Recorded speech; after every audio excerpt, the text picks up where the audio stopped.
Welcome to episode 13 of the Wibbly-Wobbly-Geeky-Weekly podcast. I'm Dave, and what's with being a god if you can't smite somebody now and then? And I'm Joe. You need to come up with better one-liners. Hey, those came from good writers. Yeah, well, who says who? Me. So, how you been, dude? Feeling better. Still in pain. Still in physical pain. Yeah, but no worse for wear. Stopped taking the pain medication, which means I'm not so jolly anymore. You were jolly. Yes, I'm fat. It's Santa, but no. Without the toys. Well, maybe. No. Oh, wait, wrong show. Wrong show. This is not Wibbly-Wobbly after hours. So, we're starting a little bit later than we intend to do tonight, so we're just going to go ahead and start jumping into stories. Dave, you go ahead and take the first story. I guess I could do that. Well, I think I'm going to start with the elephant in the room. The new Xbox was, shown off today at Microsoft. It is called the Xbox One. This is a very, very impressive on the specs. A lot of people are bitching and whining about the design. As they want to do. Yes, I personally like it because it reminds me a lot of the original Nintendo. The specs on it are, it has a 500 gigabyte hard drive, 8 gigabytes of RAM, Blu-ray player, USB 3.0, HDMI in and out, and it runs on 3 different operating systems. So there is a lot of power inside this little box. It also comes with a new Kinect tuner. Well, one thing that I can see a few people being upset by and can kind of understand it is that the hard drive can't be replaced. Like on the 360, we can pop the hard drive off if something's wrong with it. Even if we lose our data, we can at least put in the new hard drive. That hasn't been the case since the new 360 came out. Oh, really? Did they do that with the new 360? Yes, that's why you can use the memory sticks. Right. Well, that's what I was about to say. Is you can use the USB 3.0. But I know a lot of people who prefer having the hard drive being able to be replaced. What if something goes wrong with it and you have to replace the hard drive? Oh well, sorry, go out and buy a new one? Or are they going to do what's been very, very smart with the 360, which is if something goes wrong with it, send it back. You get that one free, hey, if something goes wrong with it, we will do all repairs and send it back for free. Yeah, like that red ring. Exactly. I wonder if they'll offer that again, because that helped a lot of customers as well, because you know what? I'm sure they'll probably be getting rid of the red ring. You know, the ring won't be there. You won't be able to know about something went wrong. Yeah, probably, but you know what I mean, though. Would you like to go on to our next story? I will happily go on to the next story. My next story is actually loading. Come on, load faster. Okay, sorry. It's actually about the Star Trek Into Darkness. Speaking of which, here's my review. Good movie, had a few problems with it. There you go. We'll go into more detail once we get to it in taking on Trek. Which, but at the rate we're going, that'll be in about 5 years after our 5-year mission. There you go. let's put it this way. It's the number one movie in America. It's not a flop, but it's not doing nearly as well as they thought it was going to do. It only did $70 million over the weekend. Yeah, all together, yeah, they were hoping for $100 million. This movie didn't even open with this. It didn't even have the same opening as the first Star Trek movie. That's kind of disappointing. It's not enough to say, hey, there's not going to be a third movie, but it's definitely one where they're going to go, lower budget, possibly smaller movie. Which I don't think would hurt after this one. Like I said, the movie had its problems, but it was a good movie. What did you think about it? I enjoyed it. I enjoyed all the subtle little hints at characters from the original series that were in there, like, mentioning of Nurse Chapel and, Kirk being the reason that, she's not on the Enterprise. Hey, chicka bum bum.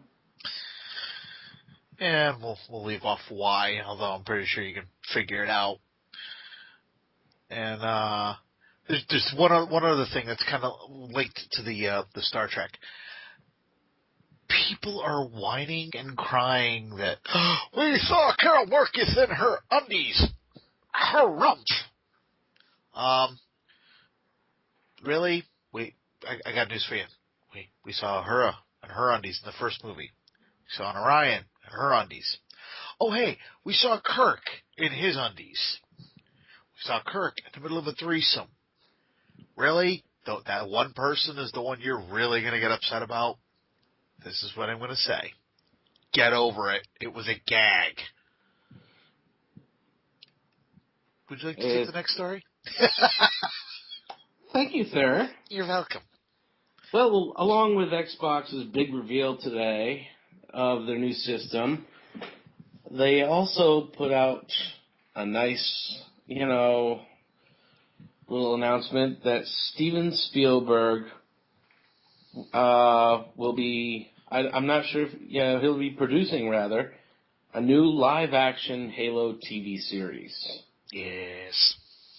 And given the response to Forward Unto Dawn, I'm looking forward to it. Yeah, it might almost be okay. Forward Unto Dawn was done really well. That was a full movie right there. Mm-hmm. And just, well, if you get the Blu-ray, it's pretty much put together as a full-on movie. Yeah, well, I've actually, it's up on Netflix now, so. There you go. If you haven't seen it, what the hell is wrong with you? Go look at this movie. It is absolutely amazing. Just plus for the fact that, just if for nothing else, just to see a real-life warthog. Or a real-life hunter. That, too. Or a real-life Master Chief. All right. On to our next story. The unmade sequel to The Empire Strikes Back. I don't know if you've heard about this. Mm. Is that for a yes or you didn't know? Yes, I've heard. Now, if there are brief sequences that were deleted from the opening moments of Return of the Jedi. If you weren't able to see these clips before YouTube removed it for copyright violations, I'll tell you what it is. And this is coming from Slice of Sci-Fi, by the way. I'm reading this off of their website. Prepare to have your mind blown. And as we know from the Big Bang Theory, Sheldon, once your mind is blown, it cannot be reblown. That sounds dirtier than it should. You have been warned. Here's what you missed. Vader walks with purpose down the corridors of the newly rebuilt Death Star. The Sith Lord enters into his private chamber. The camera slowly creeps in as, in solitude, Vader uses the Force to communicate telepathically with Luke Skywalker. Luke, join me on the dark side of the Force. My son, it is the only way. I'm not going to try and do impressions because I'm not Ralph Garman. You're not helping. Lucas then cuts to Luke, who is in a dark cave wearing a cloak that mostly obscures his identity. Vader continues to summon him. Luke. Luke. The camera drifts down as we see Luke building a lightsaber.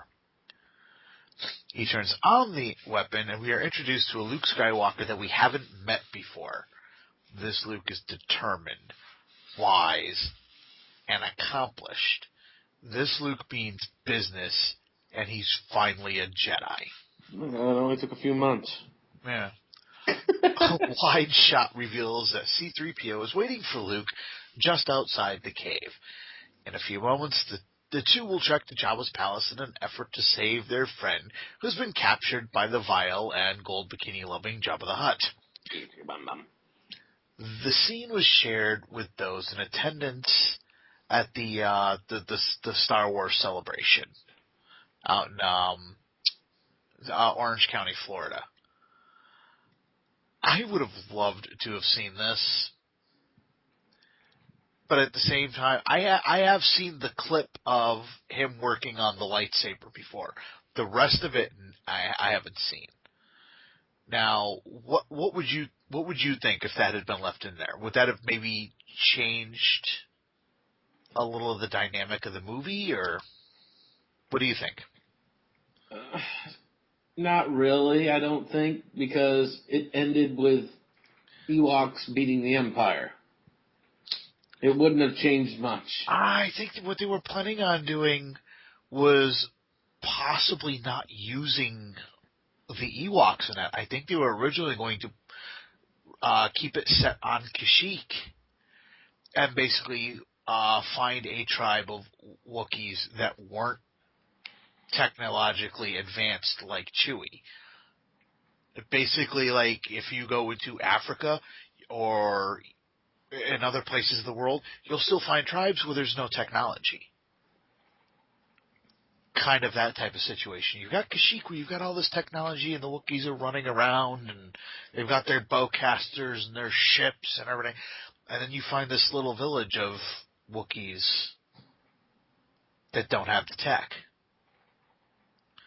That could have actually been a little more interesting, to see them come up with some of these traps and have the Wookiees taking on the troopers.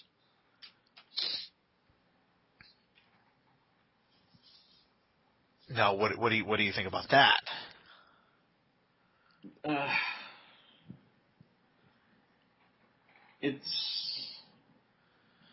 I got nothing. You got nothing? I got nothing. My brain just went, so. See, I think that would have actually been a pretty damned cool change to the series. Seriously, so instead of small hairy people, we'd have large hairy people. Would you rather see the Ewoks, or would you rather seen the Wookiees? It's like they ate, a mushroom from, Super Mario World. They grew bigger. Oh, come on, the Wookiees are a lot better off than that. Plus, honestly, I know I'm the only person on the planet who thinks this, but I did not have that big of a problem with the Ewoks. Really didn't. But anyway, sir, it is your turn to go on with the story. We've got a quick update on Phase 2, Avengers Phase 2.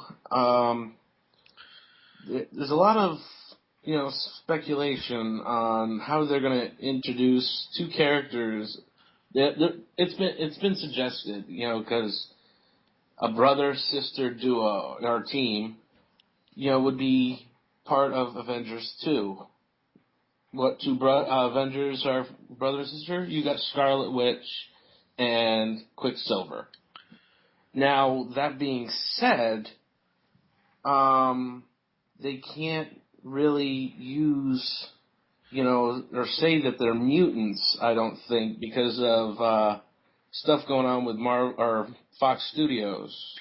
Well, I don't think it's a problem with calling them mutants. I think that they can do, but I think what it is they can't acknowledge the fact that they're the son and daughter of I wanted to say Megatron, and I know that's not right. Magneto. But thank you. I think that therein is the problem. Well, actually, because they were saying that here, unless Joss Whedon wants to, strike up a deal with Fox Studios over, calling them mutants. He's writing the script for Avengers 2. He has to be considering the origin for the characters. But drastically change the character on the big screen compared to their comic book version, can freak a lot of fans out. Yeah. I don't know. Kind of like you. I've got nothing. Oh, we're just a barrel of laughs tonight. Yeah, we are. Hey, like I said, I didn't get to bed until 7:30 today, and then had to get up at 10:30. So not even 4 hours sleep. Jeez. So, but yeah, I got nothing to say. I guess I'll go on with my next story. Yeah. Yes. And quick update on the whole thing where people are upset with the whole thing with Carol Marcus and her undies. There's already been backlash on the fact that he's apologizing for it. Yeah, he tweeted out an apology. The writer, tweeted an apology for it. Yeah. And it's like, really? Here's a picture of Carol Marcus and her undies, and then the aforementioned Orion Slave Girl. And then here's an Orion Slave Girl from the original series, walking around in a tiny, tiny little dress. Oh, and then Ahura in the Mirror Universe, where her skirt is even shorter and her midriff is exposed. Oh my God, we should apologize for all of it.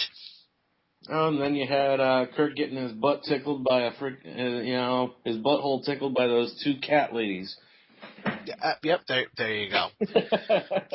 So, in other words, it's like, what is wrong with you people? Get the hell over it. Nothing more than we saw in the trailer. I mean, God. Yeah, exactly. I got news for you. Not even in the trailer. You know where else I saw it? I saw it on TV. Oh, no. Like, you want to complain, go watch the Super Bowl from a couple of years ago. And yes, I'm talking about the Janet Jackson thing. Oh, no, I saw a boob. I can't handle it.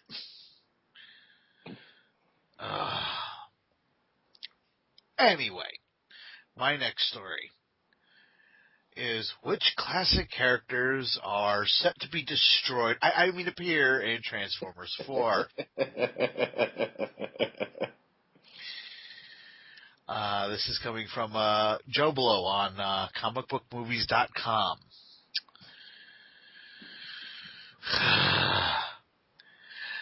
That's right, folks. Our sources confirmed that Transformers 4 will feature none other than the famed Dinobots, including fan favorite Grimlock.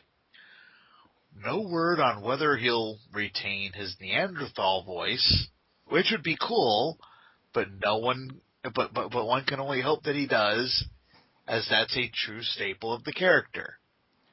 Which means Michael Bay will look at that and say, "Oh, people like that. Change it. We will make him spout Shakespeare." One of the villains of the film will be a character named Lockdown, who does sound familiar, but I can't place him. Who has a ship full of decommissioned Transformers, including the Dinobots, which are somehow brought back to life by a captured Optimus Prime. So let me get this straight, like the one thing in the video game.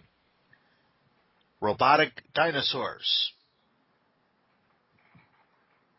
based on Earth dinosaurs that have yet to get to Earth. What? Anyway, Prime is joined by returning Autobot Bumblebee, a.k.a. R2-D2's big brother. And at one point, both characters, and potentially others, will ride the Dinobots into battle in Hong Kong. With Prime on Grimlock. And Dave can actually smell the smoke coming out of my ears. No, it's so ridiculous. With Prime on Grimlock and Bumblebee on a Pteranodon, presumably being Swoop. That's not all. They reckon the movie will also feature Autobot Hound, and God only knows what the hell they're going to turn him into, and that Megatron will be reborn as Galvatron, so we're going to destroy both versions of his character. They also mentioned that we'll see a former samurai Decepticon that wants to regain his honor and become an Autobot.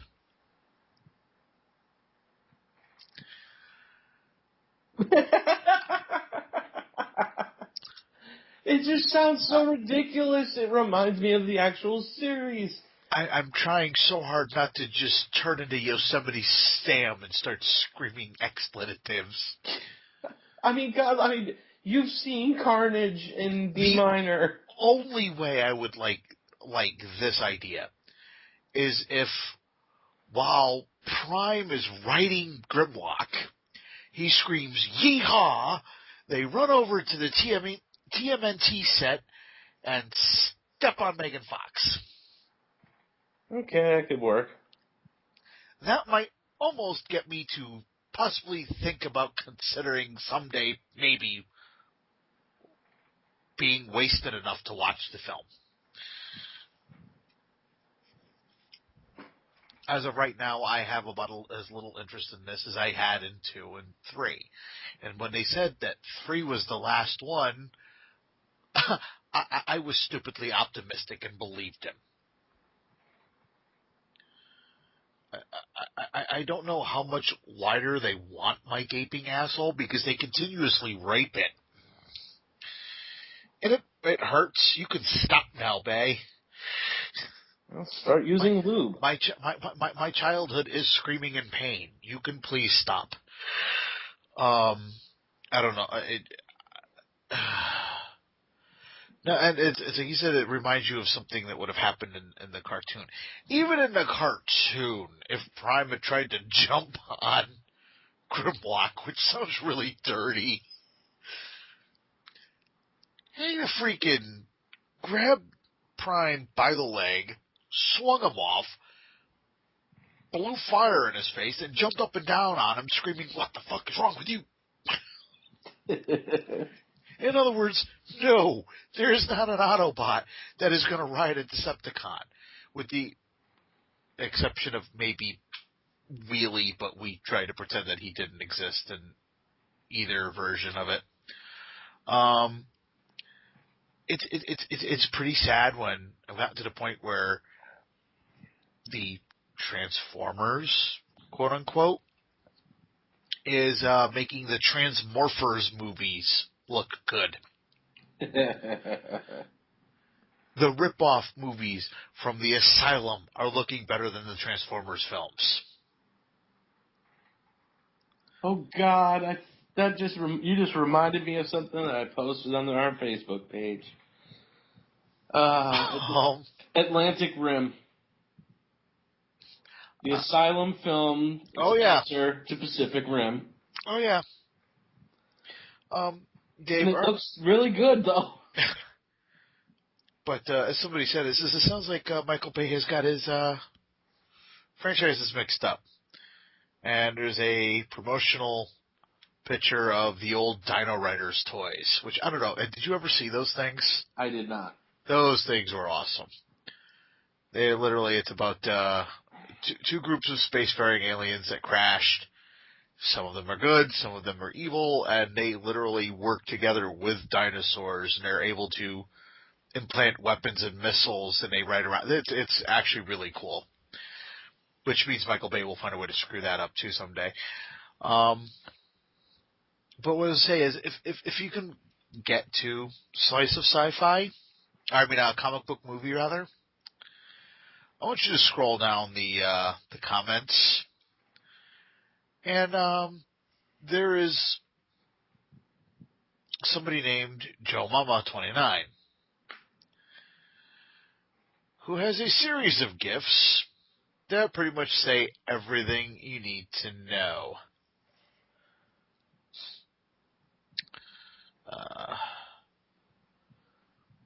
Okay. The samurai. This is just a real quick update. Apparently, the samurai character is from the comics. The samurai Decepticon, who is looking to regain his honor and join the Autobots, has to be a Transformer created in the last couple of years named Drift. So, where I haven't been able to keep up on the comics, I'm not quite sure who Drift is, but now I'm kind of curious, and I'll have to take a look. But in the meantime, back to you, sir. What stories do you have? Do you have any more? Couple of movie news stories myself here. It has been confirmed that Assassin's Creed has been given an official release date for May of 2015. You know, opening up right there between Avengers and Star Wars. So they're trying to be not noticed. Yeah, basically. I love the Assassin's Creed franchise, and that they couldn't have thought of a worse place to put that movie.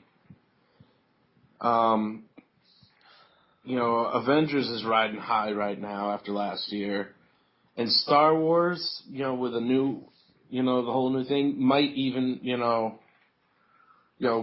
rise from the ashes of, Lucas. But that is, just horrible. Yeah. Personally. Another movie that's they've already started working on. The writers of Red 1 and 2 are at work on Red 3 already, when the second film hasn't even been out yet. Yeah, this is something I'm getting kind of tired of. It's like, here's a thought.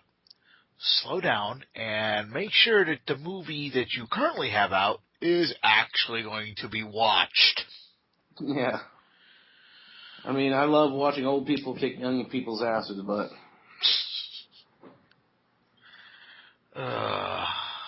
all right. And if you don't have any other big stories, I'd like to get to the one that you pointed out to me, which I'm pretty sure we're both just going to rant about. Oh yes. Would you mind if I read it? Fine, take all my fun. Pretty please. Yeah, whatever. Go ahead. This is a story that was posted by the Slice of Sci-Fi. Preschool bans kids from playing as superheroes. Fucking retards. For many of us, pretending to be your superhero, or your favorite superhero on the school playground was just part of growing up. Won't be the case for a group of preschoolers at an undisclosed preschool where playing as your favorite superhero has been banned. Reddit user Ormar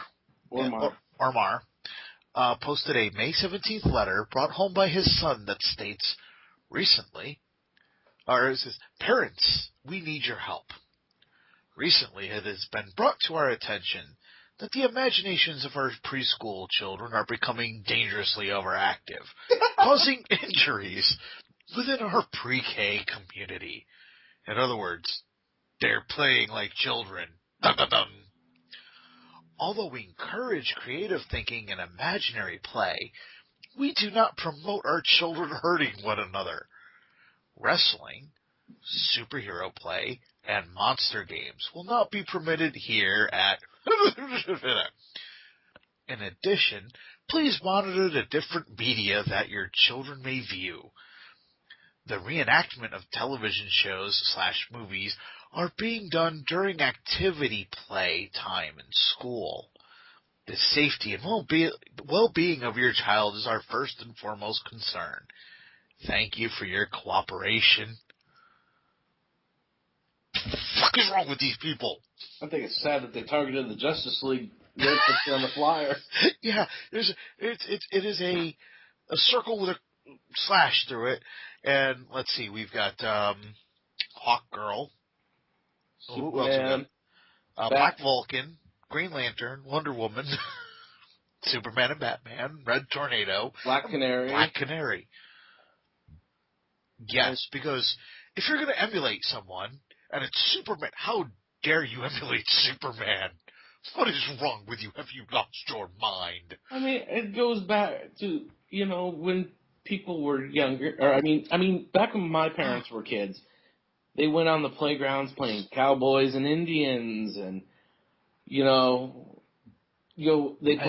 played war heroes. Oh, G.I. Joe. Exactly. I mean, we played G.I. Joe growing up. We played superheroes.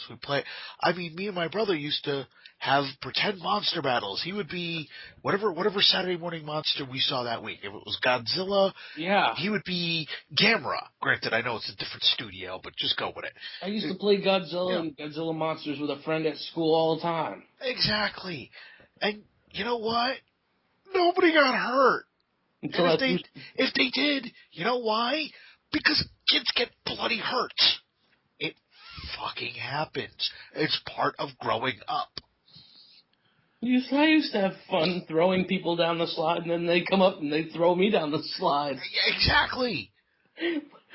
Getting hurt was not it was inevitable. It wasn't inevitable, but we tried to get hurt. Yeah, because, we wanted our little battle scars. A scrape on the knee was, awesome. Yeah.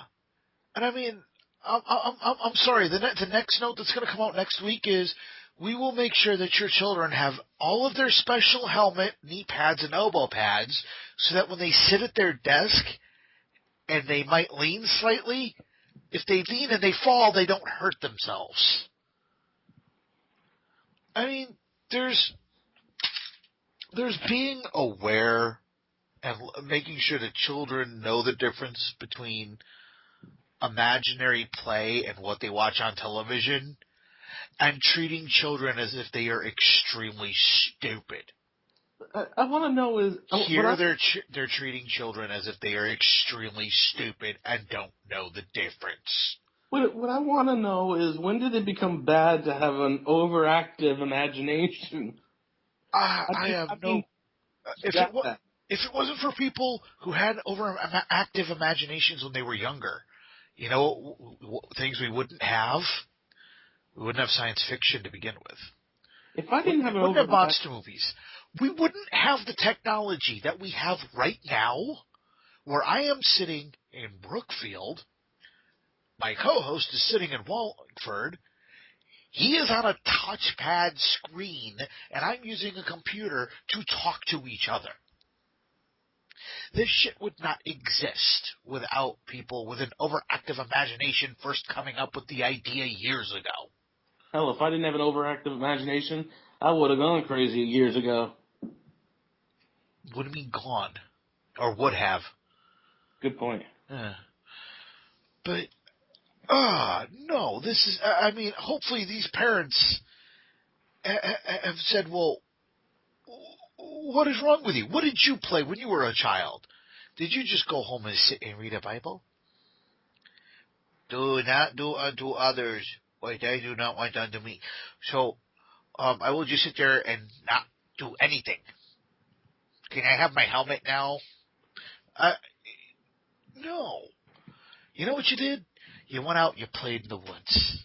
You explored, you played baseball, you read comic books, you read other type of books, even if you didn't read comic books. You read Huck Finn, you read Tom Sawyer. I'm sure you read a horror novel or even a junior horror novel. The original Mary Shelley. Yeah. You played war. You played cowboy and Indians. This is our generation, and this next generation's version of cowboys and Indians is superheroes and supervillains. Nerds have taken over. Exactly. Don't take that away from them. And especially and basically tell parents, say, you probably shouldn't let your kids watch cartoons like The Avengers or the Ninja Turtles because, that might turn them on to their imagination, and we don't want that. No. Imagination. Here's what I watch Judge Wapner. Judge Wapner's on. Yeah. Just put him on to People's Court. Yeah. I mean, it's starting to sound like fucking Rain Man wrote this thing. In conjunction with Ralph Garman's The Fry Girl. I could just see the two of them together to come up with it. If they imagine things, they might play. Play is bad. Playing's bad. It's just what do they want them to do at recess time, at playtime? Play poker? Yeah, then they'd steal all the teachers' money. No, you know what? These kids can come in and start playing magic. And then it'd be like, oh no, we can't have that. It promotes the tarot. Just,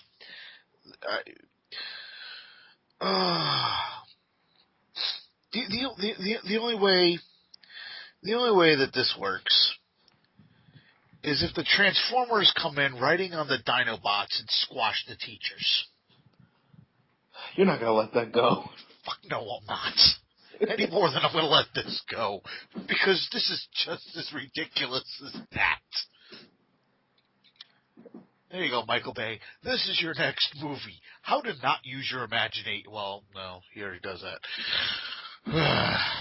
But, no, it's just, it's because of, people with imagination that we are the way we are.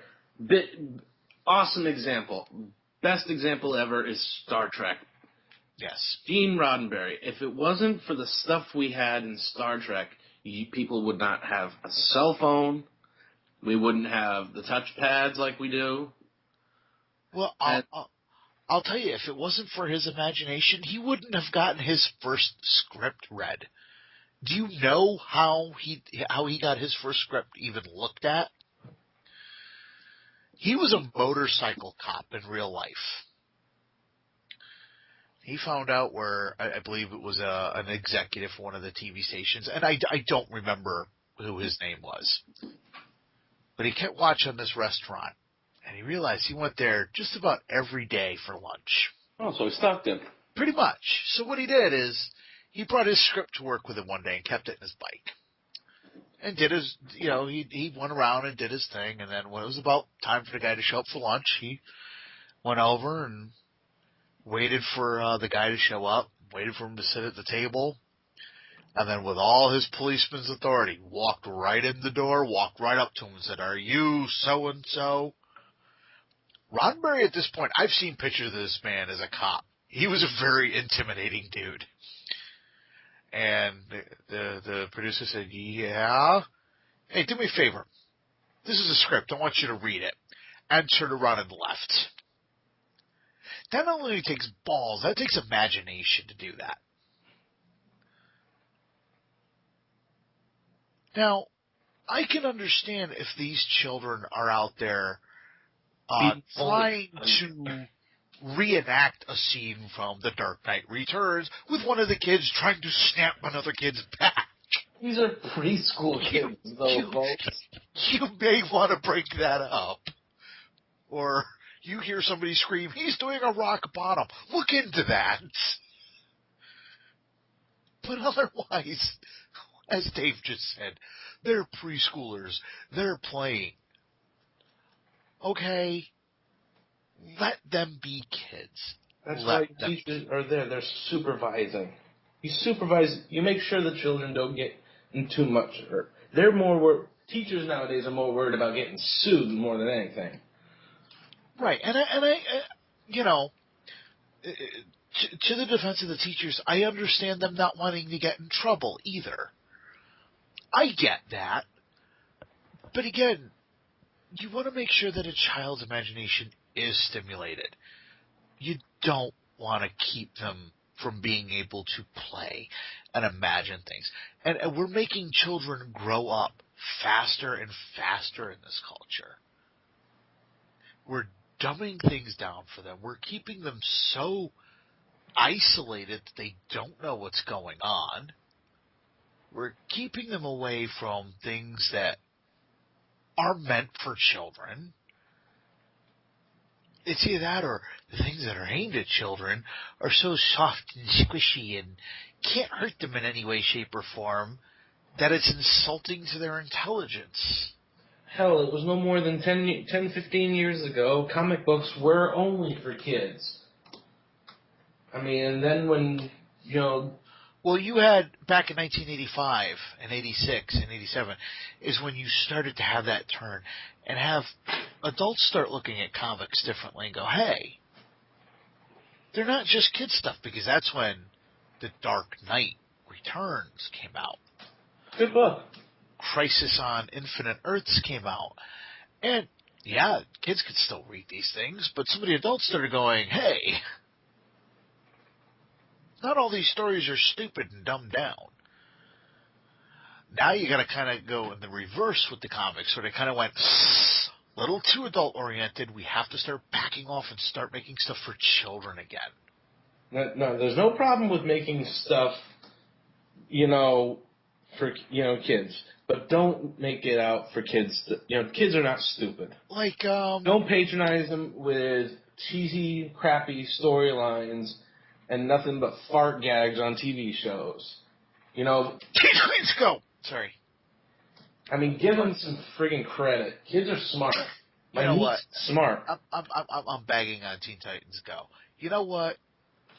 It's actually not a bad way to introduce young children, like 4 or 5-year-olds. Say, hey, here's some kid and teenage superheroes. And for like a 4 or 5-year-old, that's funny. A little bit older, you give them the original Teen Titans series. It's still goofy. It can still be really, really funny. I mean, come on, look at the source. Cannibalism at its best. Yes. But you brought in some darker elements now. Like Tara, who was really toned down for the TV series, considering what she was in the comics. For anybody who's read the comics, Tara was basically raped by Slade. Oh, well, she wasn't raped. She was sleeping with him. Statutory rape. Sorry. Yeah. Or you look at Raven's storyline, but you still got a lot of that goofy fun that, hey, 6, 7, 8. There you go. It's like you get some of that stuff. And then you've got Superman and Batman animated series. Now you're bringing in the adults and you're bringing in the older kids and the teens. Now you've got, these are straight up family shows at this point. They're not aimed at little kids, but they're not aimed solely at adults either. And from there you go on to Static Shock, and you've got them for all ages now. You've got Static Shock. You've got Batman Begins. You've got the Zeta Project. Beyond. Justice League Unlimited. And by Justice League Unlimited, you're looking at stuff for older teens and young adults at this point. Because there is some questionable material for young children. There is stuff in there that would scare young children. Like, you might only see it in shadows, but you know for a fact that there's a Demogoblin or whatever one of the demons from Darkseid's world. The parademons? The parademons, thank you. Again, it's only in shadow, but you know for a fact that he got decapitated. And then you've got the PG-13 movies, starting with Superman Doomsday and going all the way up to The Dark Knight Returns and Superman Unbound. These are movies not intended for children at all. Generalizing DC to only DC. Well, I'm just using them as an example. because they are the best example right now. Not totally. But you want to go with Marvel? Let's look at the Avengers. Invincible Iron Man. Yep. Again, definitely for younger kids. Invincible Iron Man was not directly for younger kids. Are you talking about the anime, aren't you? I'm talking about the animated feature from Marvel. You know the one where they were bringing the Mandarin back to life. I'm talking about the Nick show, the Iron Man cartoon, Iron Man Adventures, or even further back. If you look at what Marvel was doing in the '90s, they had the Fantastic Four, and they had the Hulk, they had the X-Men, and again the Iron Man, and they had the version of the Avengers in the '90s, and the Spider-Man. Again, those are the ones that you sit down as a kid and you watch, and you're having a blast. You're using your imagination on all of these shows. Just let kids be kids. At the end of the day, that's all. That's my whole point. Let these children play. Let them play superheroes. Let them play monsters. Let them play cowboys and Indians. Let them play army. Let them play cops and robbers. You know, it's been going on for decades. Actually, more than decades. I mean, kids back in older time, ancient times were playing war. Yeah. Long, before they were, in school or whatnot. And also, don't talk down to the parents of these children. Or the say, kids. Hey, by the way, you need to keep an eye on what the hell your kid's watching. That's up to the parent. Parents don't always make the wisest decisions. I understand that. Don't presume to tell them how to do their job unless they're actually hurting their children. And don't talk down to the kids either. I think what this preschool did is actually quite heinous and could potentially be harmful in a way. I mean, these children could grow up to be senators or congressmen. I mean, look how much fun they have. Yeah, they end up taking pictures of themselves and sending them to boys and having affairs and getting reelected. I think we've pretty much run this one into the ground. What do you think? I think you're right. So, Dave, would you like to tell them where they could reach us? You can reach us right now. Our show's on YouTube. Look us up at our YouTube channel, WibblyPod. You can send us an email at wobblypod@yahoo.com or reach us on Facebook or Twitter at WibblyPod. And also, my apologies for not being able to get Taking on Trek up last week. Dave had not had time to watch the episodes, and I also had gotten busy, so I was not able to record the episode any earlier. But on the other hand, if he had watched the episodes like he was supposed to, we could have done it the night we were going to.